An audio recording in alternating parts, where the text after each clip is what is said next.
हाय दोस्तों, आपका हमारे YouTube चैनल ज़रवाइस क्लासेस पर स्वागत और अभिनंदन है। आज हमारी जो रे ऑप्टिक्स की सीरीज चल रही है यानी कि किरण प्रकाशिकी की, उसमें हम इंपॉर्टेंट डेरिवेशन कर रहे हैं। उसके बाद हम क्या करेंगे, इसके न्यूमेरिकल सॉल्व करेंगे, एक एक लेसन करेंगे इसी वाइज।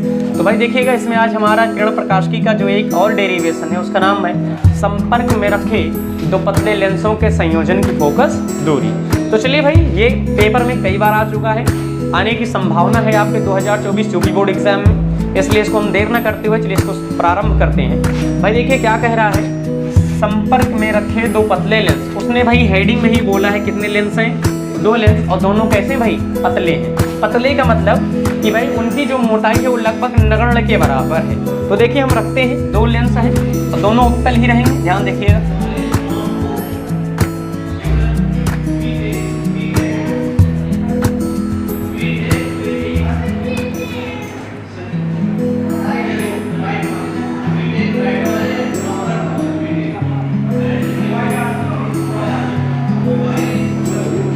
भाई देखिए हमने क्या किया, दो लेंस लिए, एक L1 लेंस है, एक हमारा क्या भाई L2। इन दोनों को हमने क्या किया है, एक दूसरे से संपर्क कराकर रखा है। दोनों के जो मुख्य अक्ष हैं वो एक समान यानी समान मुख्य अक्ष वाले, क्या समान मुख्य अक्ष वाले दो लेंस L1 व L2 दोनों संपर्क में रखे गए हैं। एक लेंस का नाम L1, एक लेंस का नाम L2। इनके मुख्य अक्ष पर एक वस्तु मान लेते हैं O, एक वस्तु क्या O रखी है। अब जिससे किरण जाएगी, एक किरण इधर जाएगी, एक किरण इधर। तो हम पहले L1 लेंस के लिए देखें, किस लेंस के लिए, L1 लेंस के लिए। L1 लेंस के लिए देखिए, जब मान लीजिए L2 नहीं है तब L1 के द्वारा प्रतिबिंब देखिए कैसे बनेगा। पहली किरण इधर गई, दूसरी किरण इधर जाएगी। तो आपको पता है भाई, जब किरण किसी लेंस पर आपतित होगी तो लेंस क्या करता है, उसका अपवर्तन कराता है। क्या कराता है, अपवर्तन। तो ये इस किरण को भेज देगा इधर और इसका अंतिम प्रतिबिंब बनेगा, प्रारंभिक यानी पहला प्रतिबिंब I डैश पर बनेगा। किसके द्वारा, L1 के द्वारा। यानी कहने का मतलब वस्तु O थी जो मुख्य अक्ष पर स्थित है, इसका पहला प्रतिबिंब कहाँ बनता है, I डैश पर बनता है। अब ये जो प्रतिबिंब I डैश बना है, यह प्रतिबिंब हमारे लेंस L2 के लिए किसका कार्य करेगा, आभासी वस्तु का। किसका कार्य करेगा, आभासी वस्तु का। अब पुनः इसका प्रतिबिंब बनेगा किस लेंस के द्वारा, L2 लेंस के द्वारा। अब जब यह वस्तु है तो किरण दोबारा, ये किरण यहाँ से आ रही है, अब दोबारा ये किरण का क्या होगा, अपवर्तन। एक किरण इधर जाएगी, एक किरण इधर, क्योंकि ये किसका कार्य कर रही है यहाँ, वस्तु का। और ये किरण जाएगी तो इसका होता है अपवर्तन, बाहर की ओर जाती है किरण। इसको हम पीछे की ओर क्या करते हैं, ऐसे बढ़ाते हैं, और बढ़ाने पर ये इस किरण को यहाँ पर काटती नहीं है, काटती हुई प्रतीत होती है, यानी आभास हो रहा है, काट रही है। कहने का मतलब जब आभास हो रहा, काट रही, तो प्रतिबिंब कैसा होगा, आभासी होगा। कैसा होगा प्रतिबिंब, आभासी, और I पर बनता है। तो हुआ क्या कि दोनों मुख्य अक्ष पर, दोनों समान अक्ष पर लेंस रखे गए हैं L1 और L2। इनके मुख्य अक्ष पर एक वस्तु और रखी गई है जिसका प्रथम प्रतिबिंब L1 लेंस के द्वारा I डैश पर बनता है। यह I डैश प्रतिबिंब इस L2 लेंस के लिए आभासी वस्तु का कार्य करता है, जिसका अंतिम और आभासी प्रतिबिंब L2 लेंस द्वारा I पर बनाया जाता है। अब दूरियां नापेंगे, क्या नापेंगे हम, दूरियां। देखिए O से जो इसकी दूरी है, वस्तु है, L1 की दूरी है, वस्तु का कार्य कर रहा है, क्या मान लिया हमने, विजु मान लिया। अब इसी L1 से ये प्रतिबिंब है, L1 के लिए क्या काम कर रहा है भाई, ये प्रतिबिंब का, तो इसकी दूरी को हमने क्या मान लिया, B डैश मान लिया। क्या मान लिया, B डैश। अब ध्यान से देखिएगा, यही प्रतिबिंब B डैश इसके लिए किसका कार्य कर रहा है, वस्तु का कार्य कर रहा है। यानी इसकी जो दूरी नापा है हमने, इसकी दूरी जो B डैश है यही रहेगी। क्यों, अब सुनिए क्यों ऐसा हो रहा है। प्रारंभ में ही कह दिया गया है कैसे लेंस है ये, पतले। पतले का मतलब ये लेंस इतने पतले हैं कि इनकी जो बीच की दूरी है, मान लेते हैं T, ये नगण्य है। क्या है भाई, नगण्य है। यानी चाहे B डैश यहाँ से नापिए, चाहे B डैश L2 से नापिए, लगभग क्या है, बराबर है। लगभग क्या है, बराबर। इसलिए हम B डैश को L1 से नापें चाहे L2 से नापें, लगभग क्या है, ये दोनों बराबर है, क्योंकि लेंस क्या है, बहुत पतला है। अब इसी तरह से हम देखेंगे ये जो अंतिम प्रतिबिंब बना है L2 द्वारा, इसकी दूरी क्या है, V। क्या मान ली है दूरी, V। अब चलिए देर न करते अपने डेरिवेशन के ऊपर चित्र बना, तो चलिए इसको शुरू करते हैं। हमने किया क्या है, L1 और L2 के द्वारा प्रतिबिंब बना है, तो हम L1 और L2 अलग अलग इसके लिए रूल लगाएंगे लेंस का सूत्र। तो चलिए हम पहले देखते हैं L1 लेंस के लिए। किस लेंस के लिए, L1 लेंस द्वारा अपवर्तन। किसके द्वारा, L1 लेंस द्वारा जब अपवर्तन होगा तब देखिए लेंस के सूत्र से 1/f बराबर 1/b माइनस 1/u से। ये सूत्र आप पढ़े हैं, इसे सूत्र चलेंगे। L1 के लिए L1 की फोकस दूरी को मान लेते हैं f1 और L2 की फोकस दूरी को क्या मान लेते हैं f2। तो ध्यान देखिएगा, L1 के लिए तो फोकस दूरी क्या हो जाएगी f1, और इसके लिए प्रतिबिंब क्या है L1 के लिए प्रतिबिंब। देखिए L1 के लिए प्रतिबिंब मेरे मित्रों क्या है v'। तो जहां पर प्रतिबिंब की दूरी v है वहां हमने क्या मान लेंगे v' माइनस 1/। अब देखिए वस्तु की दूरी इसके लिए क्या है L1 के लिए दूरी क्या है u, तो वस्तु की दूरी क्या हो जाएगी u। समीकरण क्या मान लीजिए इसे एक, क्या मान लीजिए समीकरण नंबर 1। इसी प्रकार से किसके लिए देखेंगे L2 लेंस द्वारा। अब क्या लिखेंगे हम L2 लेंस द्वारा अपवर्तन।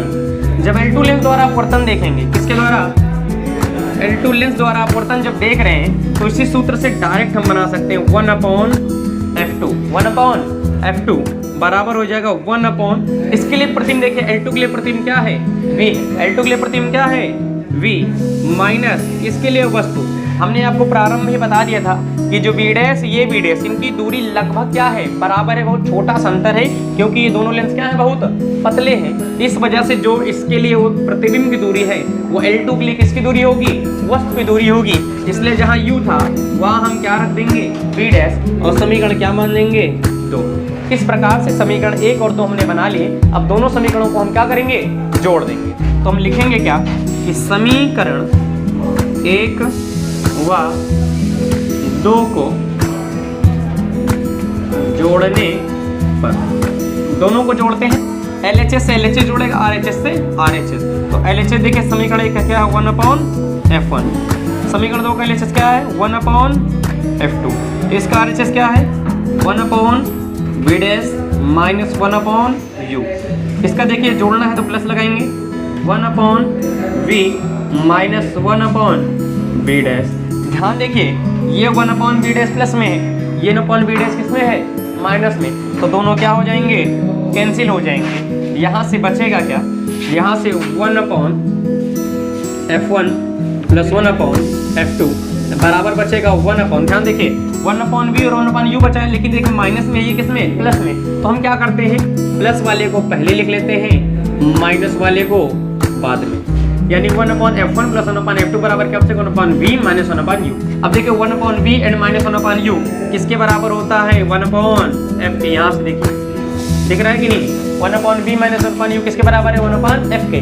तो यहाँ हम लिख सकते हैं 1/f1 प्लस 1/f2 बराबर किसके 1/f के। आप इसको यहीं पर छोड़ सकते हैं, लेकिन इसको आप थोड़ा और सॉल्व करना चाहें तो कर दिया जाए।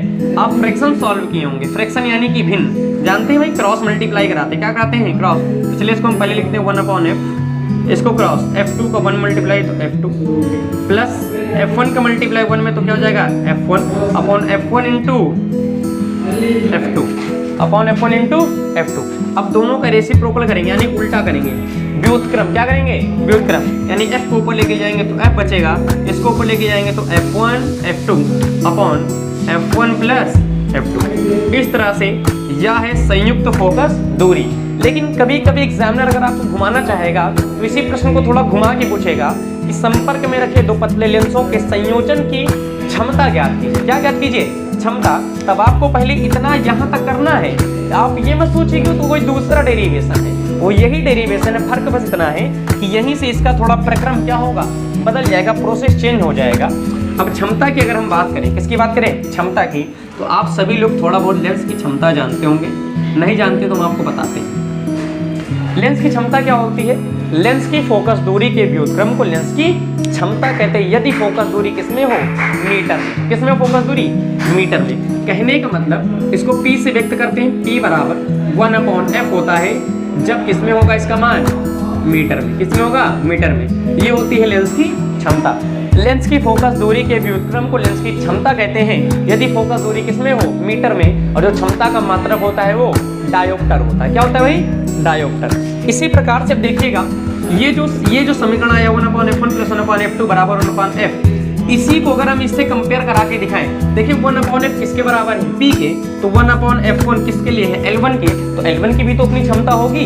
इसी प्रकार से जो लेंस L2 है उसकी भी अपनी क्षमता होगी। तो देखिए ये व्युत्क्रम लिखा है, क्या लिखा है, व्युत्क्रम। तो इसको हम कोई समीकरण मान दें, इसको हम समीकरण मान देते हैं 3। क्या मान देते हैं, समीकरण 3। तो यदि हम समीकरण 3 से देखें, ध्यान देखिएगा, समीकरण 3 से एक बार लिख लेते हैं। समीकरण 3 क्या है, 1/f1 प्लस 1/f2 बराबर 1/f। देखिए यहाँ से देखिएगा, यहाँ से फोकस दूरी का व्युत्क्रम है क्या है, P।